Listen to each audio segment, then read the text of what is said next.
വർദ്ധിച്ചുവരുന്ന കാട്ടുപന്നികളെ വെടിവെച്ചു കൊന്ന് ജനങ്ങൾക്ക് ഭക്ഷിക്കാൻ നൽകണമെന്ന് യാക്കോബായ സഭ ഹൈറേഞ്ച് മേഖലാ മെത്രാപ്പോലീത്ത ഡോക്ടർ ഏലിയോസ് മോർ അത്താനാസിയോസ്.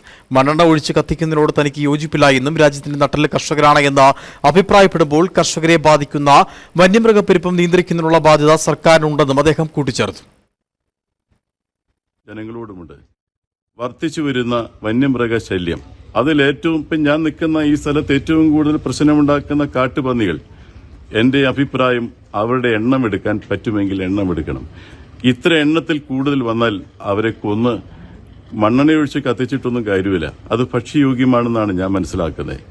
ആളുകൾക്ക് അത് ഭക്ഷ്യയോഗ്യമാക്കി ഇന്ന ദിവസം മുതൽ ഇന്ന ദിവസം വരെയും ഒരു തീയതി കൊടുത്ത് അത് പെരുകി വരുന്ന ഈ കാട്ടുപന്നികളെ വെടിവെച്ച് അല്ലെങ്കിൽ ഏതെങ്കിലും രീതിയിൽ വകവരുത്തി കൊന്ന് അതിനെ ഭക്ഷ്യവസ്തുവായി തന്നെ ഉപയോഗിക്കുവാൻ സർക്കാർ അതിന് അനുവാദം കൊടുക്കണമെന്നാണ് എന്റെ അഭിപ്രായം.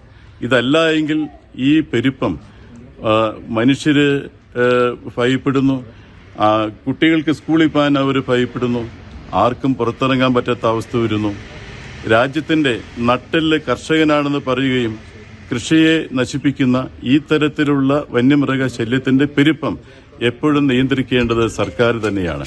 അത് കേന്ദ്ര ഗവൺമെന്റിന്റെ ഭാഗത്തുനിന്ന് എന്തെങ്കിലും കിട്ടേണ്ടതുണ്ടെങ്കിൽ കേന്ദ്ര ഗവൺമെന്റിനോട് സമ്മർദ്ദം ചെലുത്തി കേരളത്തിലെ മുഴുവൻ വരുന്ന എംപിമാരും അതിനകത്ത് കക്ഷി രാഷ്ട്രീയത്തിന് അതീതമായി കേന്ദ്ര ഗവൺമെന്റിന് സമ്മർദ്ദം ചെലുത്തി ഇതിന്റെ ദുരാവസ്ഥ കേന്ദ്ര സർക്കാരിന് ബോധ്യപ്പെടുത്തി ഇതിനൊരു നിയന്ത്രണം